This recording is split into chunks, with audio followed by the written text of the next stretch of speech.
Thank you, my colleagues. Thank you. Representative Saccone, the floor is yours, sir. Thank you, Mr. Speaker. Mr. Speaker, I rise in opposition to the budget. And I have a number of concerns I want to share because I want definitely the people back home to understand that. First of all, I'm very concerned that increasing percent every year of our budget is financed from our vices. Liquor, tobacco, gaming. Every year the percentage of our budget that we depend on grows from those sources. I think that is unsustainable and I think it's unhealthy. And when that is saturated, and it'll be saturated soon, what will be next? Marijuana. We'll want to tax that and we'll want to help that because we need it. Because that's what we say up here. We need more money. Yeah, that's it. That's in line. That's the next thing. Because it's an addiction. It's like an addiction up here. I got to have more money. I got to have more money. That's what I hear all the time. We can't make it without more money. It's become an addiction for us. And we're not just addicted up here in this wonderful capital. We're addicting the people back home. Because there's lines of people that come to my office and your offices, I'm sure, every day wanting more and more money. They're addicted to the taxpayers' money. But we never talk about controlling spending. Controlling spending. And many of us here were elected to come here and to cut spending, not increase it. And yet that's what we do every year. We increase spending.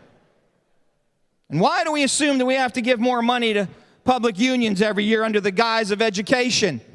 $200 million more in this budget. You see, no matter how much we give them, it will never be enough. We have a spending problem, my colleagues. Just the pension increase this year alone is $500 million. $500 million. Now, I've said it before, and I'll say it again today.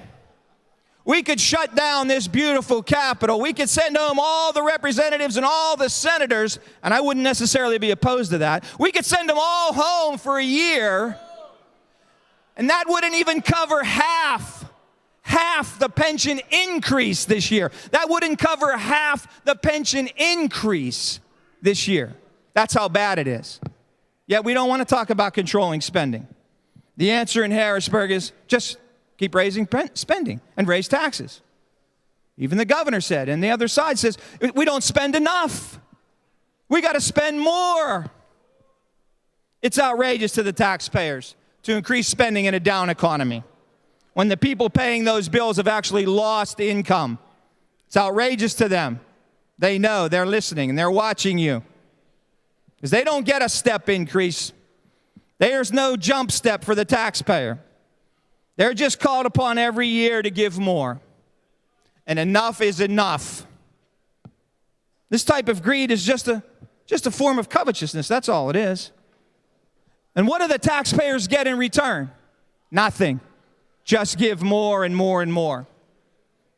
Now, this budget is too much spending, a growth rate of 5 times the rate of inflation, the largest spending increase in a decade. And when politicians say, oh, we just got to get something done. We just got to get something done. When you hear a politician say we got to get something done, grab your wallet, Mr. Taxpayer, and run. Run. Because that means they're going to raise your taxes. They're going to increase spending. And you're going to get nothing. I tell you, yeah, I know that the deal's been cut, and I know you're all going to vote for it over there, and I may be just a voice along with a few of us here crying in the wilderness, but I say woe unto you, my colleagues, when you disregard the taxpayers, the will of the taxpayers. It's time for us to go back to the table and lower the spending number in this bill. Lift the yoke from the taxpayer for now and in the future. I ask you all, for the sake of the taxpayer, to vote no on Senate Bill 1073. Thank you, Mr. Speaker.